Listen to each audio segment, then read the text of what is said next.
بسم اللہ الرحمن الرحیم۔ السلام علیکم۔ آج جو وظیفہ آپ کے ساتھ شیئر کروں گا یہ وظیفہ سورۃ اخلاص کا وظیفہ ہے، اور یہ وظیفہ ان لوگوں کے لیے ہے جو بے اولاد ہیں، وہ یہ عمل ضرور کریں۔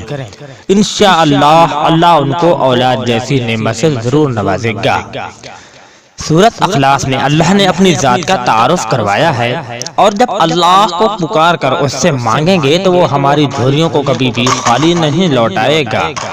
سورۃ اخلاص کو اگر روزانہ 3 مرتبہ پڑھ لیا جائے تو ایک قرآن پاک پڑھنے کا ثواب ملتا ہے۔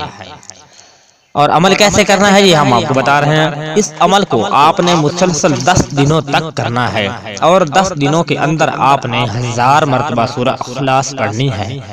اب اس کو آپ نے پڑھنا کس طریقے سے ہے جی یہ بھی ہم آپ کو بتاتے ہیں۔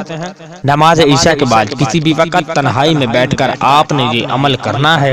یہ آپ کی مرضی ہے کہ ایک دن میں آپ نے سورۃ اخلاص کو کتنی مرتبہ پڑھنا ہے، مگر 1000 کی تعداد کو آپ نے پورے 10 دنوں میں مکمل کرنا ہے۔ یعنی کہ آپ کی مرضی ہے، آپ جب بھی چاہیں جیسے چاہیں، لیکن 10 دنوں کے اندر آپ نے 1000 بار پڑھنا ہے، اور پھر نیک اولاد کے لیے اللہ سے دعا مانگنی ہے۔